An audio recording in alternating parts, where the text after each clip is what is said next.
চলো আজকে আমরা এটা বানাই। তার জন্য আমি এখানে নিয়ে নিয়েছি অ্যালুমিনিয়াম পেপার। ও সরি, আমি এখানে চকলেটের র্যাপার ইউজ করছি, কারণ আমার কাছে অ্যালুমিনিয়াম পেপার ছিল না।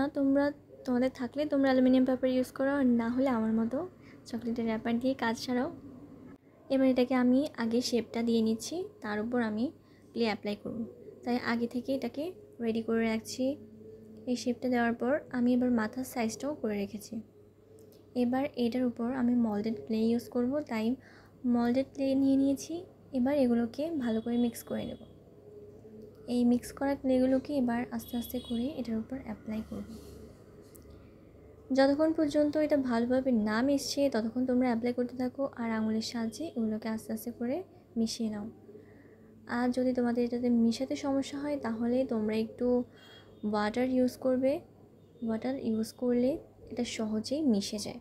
তাই তোমরা যেটা তোমাদের সুবিধা হয় ওইটাই করো। আর তোমরা অবশ্যই এই কাজটা করে বুঝতে পারবে ক্লে দিয়ে কাজ করা অবশ্য অনেক ভালোই লাগে। তোমরা কাজটা করো তাহলেই বুঝতে পারবে। এবার আমি মাথাটা লাগিয়ে নিয়েছি। এবার আস্তে আস্তে আমি ডিটেলস অ্যাড করবো। তার জন্য আমি নিচে একটা বোর্ড দেব। ওই বোর্ডটা আমি আগে একটু রেডি করে রাখছি যাতে একটু শক্ত হয়ে যায়। শক্ত হলেও ওটা লাগাতে সুবিধা হবে, তাই জন্য আমি ওটা রেডি করে রাখলাম। আর এইখানে আমি আস্তে আস্তে এই হাঁসের ডিটেলস অ্যাড করছি, তাই এখানে ফাঁকনা রেডি করছি। এবার আমি আস্তে আস্তে এটা ঠোঁট লাগাবো। এই ঠোঁটটা লাগিয়ে দিলাম। যে বোর্ডটা আমরা রেডি করে রেখেছিলাম ওইটা শক্ত হলেই কাজ করতে পারবো, ওইটা তাই আমি রেখে দিয়েছি। এবার এখানে আমি এয়ারবোর্ড বানানোর জন্য এগুলো রেডি করে রাখলাম।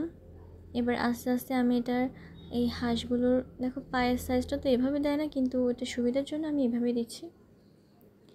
এই যে এই বোর্ডটা এবার আমি 4টা চাকাও রেডি করে রেখেছি। এবার এগুলো লাগিয়ে নেব। একটু শক্ত হওয়ার জন্য রেখে দিলাম আমি। আর এটা আমি আগে থেকে একটু রেডি করে রাখলাম, কারণ এগুলো শক্ত হলে একটু কাজ করা যায়, যদি বেশি নরম থাকে তাহলে এটা কাজ করতে একটু সমস্যা হয়।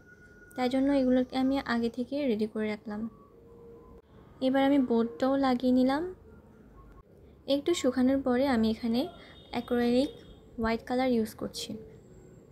আমি এখানে পুরোটাই সাদা অ্যাপ্লাই করছি। এভাবে পুরোটা আমি অ্যাপ্লাই করে নেব।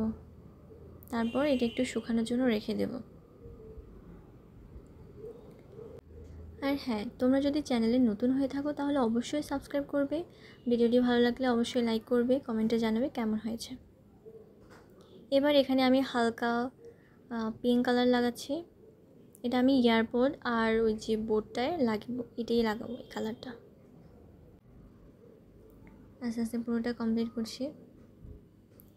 এবার এখানে আমি লাইট ইয়েলো ইউজ করব।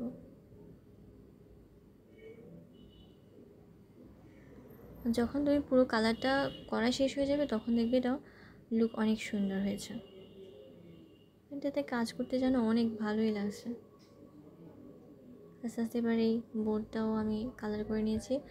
আর আমি এখানে এর বডিটা পুরোটাই হোয়াইট রাখছি, আর যেই পাখাগুলো দিয়েছি ওগুলোতে আমি হালকা হালকা করে একটু পিঙ্ক কালার করে নেব। তোমরা চাইলে করতে পারো, আর না হলে রেখে দিতে পারো। আর এটার চাকাগুলো আমি হোয়াইটই রাখবো। আজকের জন্য এইটুকু। ভিডিওটি ভালো লাগলে লাইক করবে। Bye bye.